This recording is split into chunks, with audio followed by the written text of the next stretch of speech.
Welcome to my channel. They say life slows down after 70, date arriving becomes routine.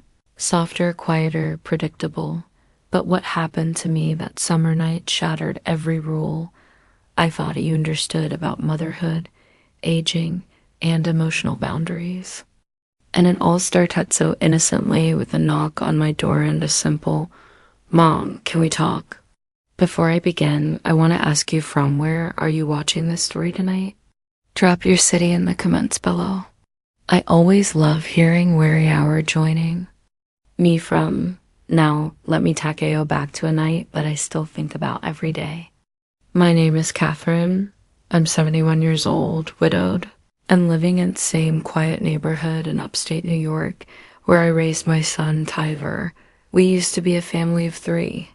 Me, Tyler, and my late husband, Gerald. Gerald passed away 6 years ago after a long illness. And since then, well, I guess you could say my life has been accurate echo of what it once was. Tyler's my only son. He's 22 now. A gentle soul, tall, brown-haired, bookish. One of those young men whose kind of stranger sand still opens doors for women. He's always had a deep heart, though I don't think he realizes just how deep. After college, he moved back in with me for a while to get his feet on the ground. I didn't mind. Having him in the house again brought a flicker of warmth to rooms that had been too still for too long. That night, it was just after midnight. I'd made myself a cup of chamomile malt tea and was curled up in my favorite armchair by the window, flipping through a worn paperback. The house was silent except for the faint ticking of the grandfather clock in the hallway. I was just about to head to bed when I heard a soft knock at my bedroom door. "Mom." Tyler's voice came through low and hesitant. "Are you awake?" Something in his tone made me sit up straighter. "Yes, sweetheart." "Come in."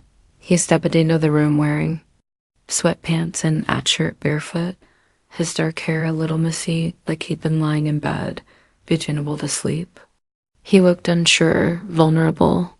My mother's instinct kicked in immediately. "What's wrong?" I asked, setting the book aside. He lingered by the doorframe door, finally walking in and sitting down on the edge of my bed. He didn't look at me at first. "I don't know how to say this," he murmured. "Well, start with anything," I said softly. "Whatever it is, I'm here." He glanced at me, his eyes deepened, searching, and then he said something that both unsettled and moved me. "You've always been the one to take care of me, but lately, I've been wondering who's taking care of you." I stared at him. "Heart-fitting. I do okay," I replied with a small smile. "I manage." "You shouldn't have to just manage," he said, his voice suddenly stronger. "You gave your whole life to me and Dad, and now you're just here alone every night." I felt something sting behind my eyes. I hadn't expected this. Not from him, not like this. "I'm not complaining," I said. "This is what life is at this stage." "And besides shaving your hair, but you're lonely," he interrupted, his voice low. "I see it. I feel it." There was a long silence after that. I didn't know what to say. It felt like he was looking through me, seeing past their harsh smiles and the quiet strength I wore like armor every day. "I just wish," he said slowly, "you'd let me be there for you. The way you've always been there for me." I swallowed the lump in my throat. My son had grown into Amen, and somehow I hadn't noticed until this very moment. The way his voice held weight. The way he sat with me, insolence instead of rushing to fill it. The way he looked at me, not with childish need, but with concern, maybe even care deeper than I could name. "It's hard," I whispered, "letting someone else care for you when you've spent your whole life doing the caring." He reached over then, gently taking my hand. His fingers were warm, his grip steady. "I know," he said, "but maybe you didn't have to do it alone anymore." The intimacy of the moment lingered, heavier than the late summer air drifting through the open window. I looked at him, really looked at him. "You want a boy anymore?" He was a man, thoughtful, patient, capable of understanding feelings I had spent years locking away. We sat there in silence, fingers stillessly intertwined. I didn't know what will come next. I didn't even know what I wanted to come next, but I knew that something had shifted. For the first time in a long, long while, I felt seen, and that more than anything scared me, because when you've lived most of your life in control, learning how to accept care, especially from your own child, feels like surrendering a piece of yourself. But maybe that wasn't such a bad thing. Maybe letting go was the only way to hopefully feel alive again.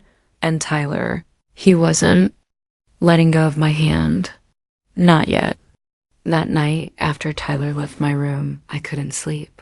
I lay there in the dark, staring at the ceiling, my hand still tingling where I'd held it. His words echoed and mimicked not just the words, but the way he'd said them, like he meant every syllable. Like he'd been holding them in for a long time, It's strange, isn't it? You raise a child, you pour yourself into them, feed them, teach them, worry about them. And then one day, they'd look at you like you're the one who needs saving. It turns everything upside down. I didn't know how to process it, but I knew something had shifted between us. Quietly, subtly, but it was there, The next morning, I tried to go about my day as usual. I busied myself in the kitchen, making a full breakfast, even though I didn't have the appetite. Eggs, toast, a few slices of peach. Tyler came in, still a little sleepy, his hair damp from a shower. He didn't say much at first, just sat across from me at the table. We ate in a kind of silence that wasn't uncomfortable, more like thoughtful. Every now and then I catch him watching me. Not staring, not obvious, just a quiet glance here and there. It was almost like he was waiting to see if I'd bring up what had happened the night before. But I didn't. I couldn't. I didn't know how.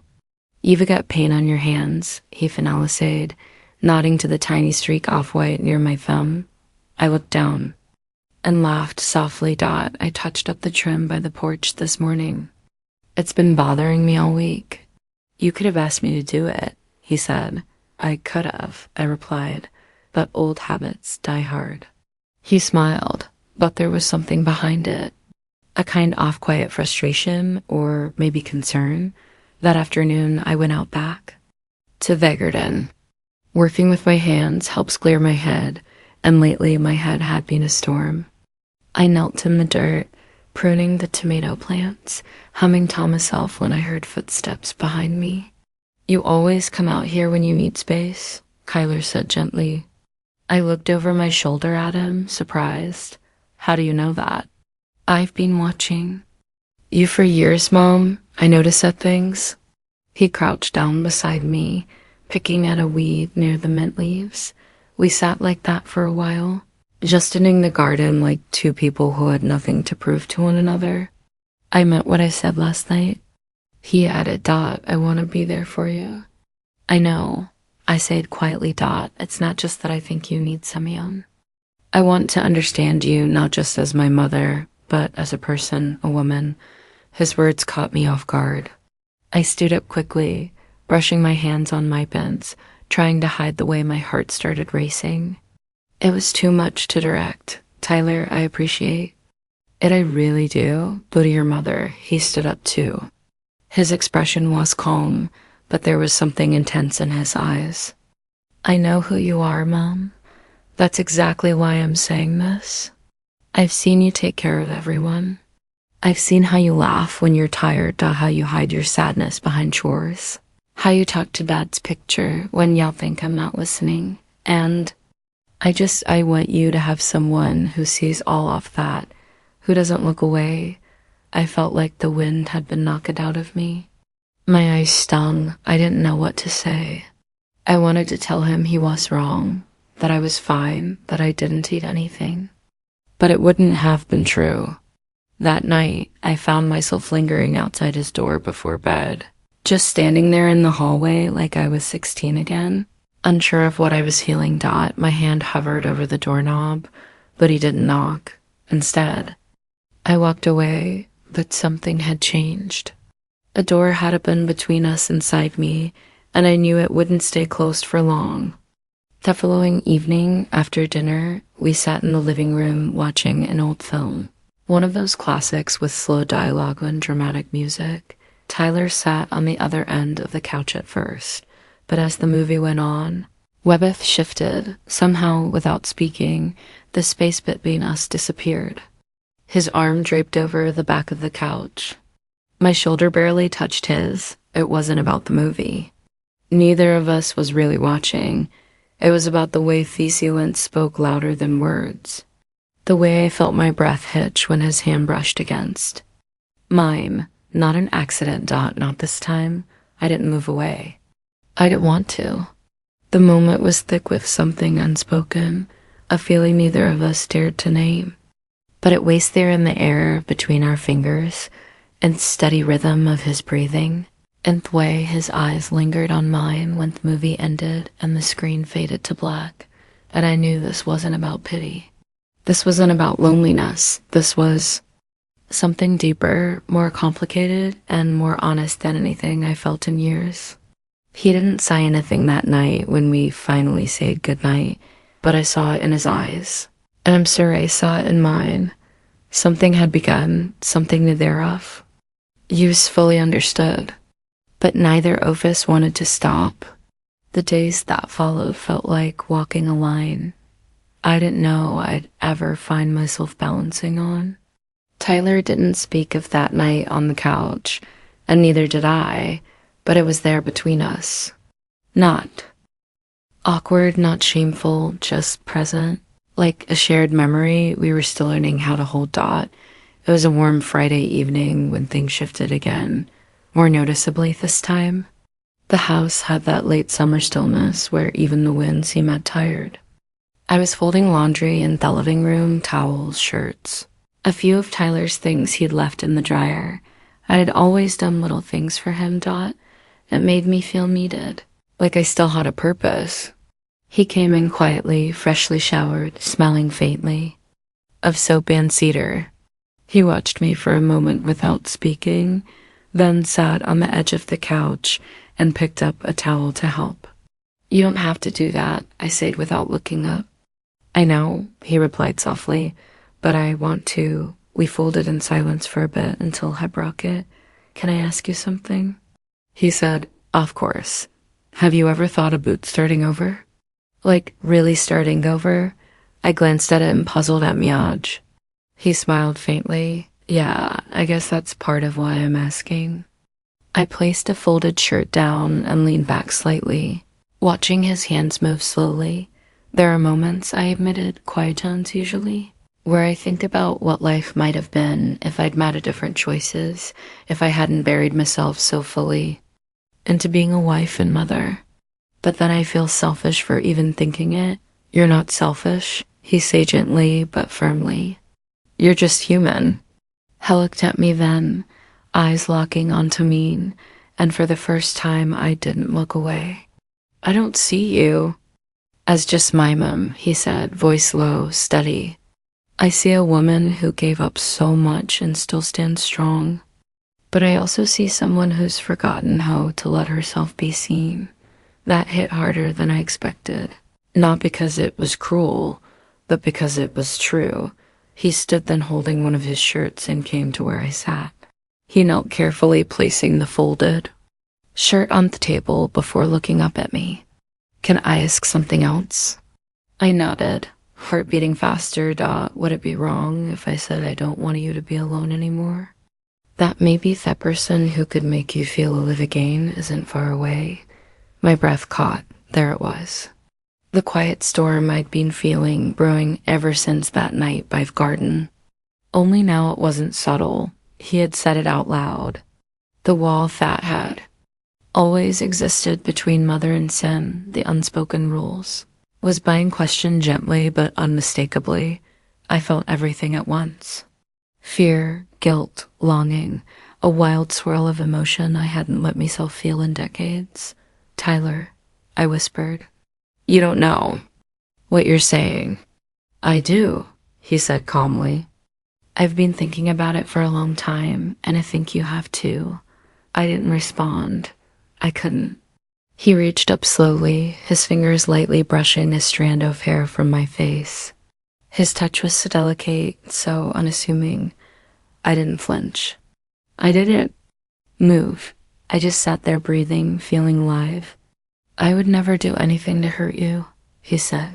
You mean too much to me. Ich know, I said, and my voice cracked. The silence stretched between us. His hand lowered, not forced, not rushed. There was no pressure, no demands, just presence, warmth. Closeness dot, and in that quiet space, I realized it's something that scared me. I hadn't felt seen, truly seen, in years. Not as a mother, not as a woman, not as anything more than someone passing through. That was chapters of her life, but Tyler, he saw me. And more than that, he respected me. Whatever this was becoming, it wasn't born from confusion or impulse thought. It was slow, emotional, and strangely comforting. That night, I found myself standing at Thea's doorway again. I don't know why. Maybe I wanted to speak, maybe I wanted to run. But before I could knock, the door opened and there was, as if he'd been waiting, hadn't say anything. He simply stepped aside and I stepped in. We didn't talk much that night. Words weren't necessary. We sat on his bed side by side, a blanket draped over our laps, listening to music on low volume. Old jazz, the kind Gerald used to love, and yet the moment didn't feel haunted by memory. It felt new, tender, full of things unsaid but not hidden. Leaned his head lightly against mine, and I let my hand rest on his knee. Not in fear, not in confusion, just in peace.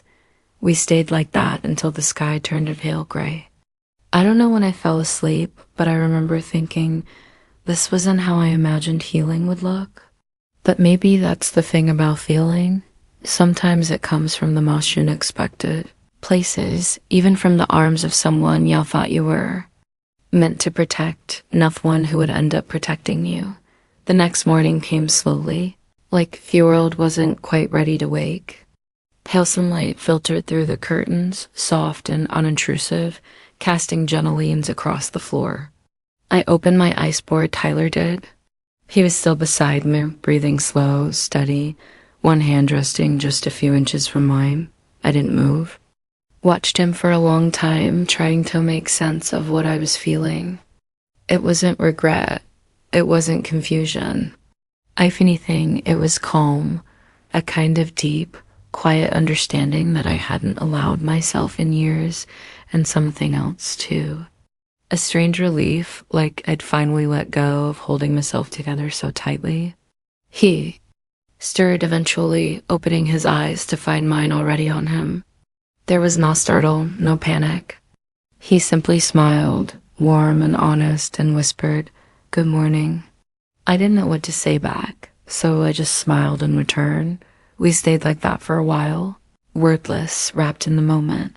Eventually, I sat up, smoothing my hair, looking around the room that was still filled with his things, books stacked in uneventors, an old guitar he barely played anymore, sneakers near the dresser. It was such a contrast to my own bedroom, always neat, always untouched. He sat up beside me. "You okay?" He asked. I nodded slowly. I really am. There were no rules for what we were stepping into. No guidebook. But in that moment, I wasn't afraid. Whatever we're building was happening softly without force. And for the first time, I didn't feel the need to label it. Wooing about the day. Quietly, but together. Breakfast in the kitchen, city beside. Washing dishes, watering the garden. A rhythm was forming, not new exactly, but different, intentional. That afternoon, we sat on the back porch. The breeze moved through the wind chimes, and Tyler was reading aloud from a book we both liked, something I hadn't done since he was a child. Hessed up mid-sentence, lowered the book, and turned to me. I meant everything I said, that night about not wanting you to feel alone. I meant high size. I know. I don't want this to be something you'll feel ashamed of. he said carefully. Whatever. It's real to me. I felt the lump rise in my throat. I reached out and took his hand. Me too, Dot. It wasn't about roles anymore. It wasn't about expectations, Dot. It was about connection. Raw, real, emotional. Two people who had both lost something, who had both been trying in different ways to fill the same hollow space. Later that week, we took a walk through the woods near the edge of town, a path we hadn't visited in years. The same path. Gerald and I used to walk when we were younger, and yet walking it with Tyler didn't feel like a betrayal. It felt like something entirely its own, gentle, healing. He held my hand most of the way. Not possessively, just there, a comfort, a grounding. Dot. At one point, we stopped near a clearing where wildflowers had taken over, swaying gently in the wind. Turned Tom then, brushing his thumb across the back of my hand. Do you think people will understand? He asked. I looked out across the field before answering. People don't understand a lot of things. They look with their eyes, not their hearts. But do you understand it? He is scared quieter now. I looked at him, really looked at the kindness in his face, the vulnerability, the quiet strength that had been growing inside him without me even noticing. Yes, I said softly. I do. That night, we didn't sit in separate rooms. We shared space emotionally. Physically, not in ways that needed explanation, but in the way our conversations lingered longer. Our touches became more natural. I felt cherished, not as someone fragile, not as someone in need of pity, but as someone who had finally stopped hiding. And I realized something else. Tyler hadn't just changed my life by showing me love. He had reminded me that I was still capable of feeling it, of accepting it, of choosing it. He brought me to myself, not as a mother, not as a widow, but as a woman who had nearly forgotten that her heart could still want, still hope, still bloom, and somehow in the softest way possible, he gave me back a life I thought was already over. So, no, I didn't expect any of this. I never imagined that helping my son would end up healing me too, but that's the thing about love. Real, quiet, honest love. It doesn't always arrive the way y'all think it will. Sometimes it comes from someone who's been beside you all along. And sometimes the most unexpected love is the one that finally makes you feel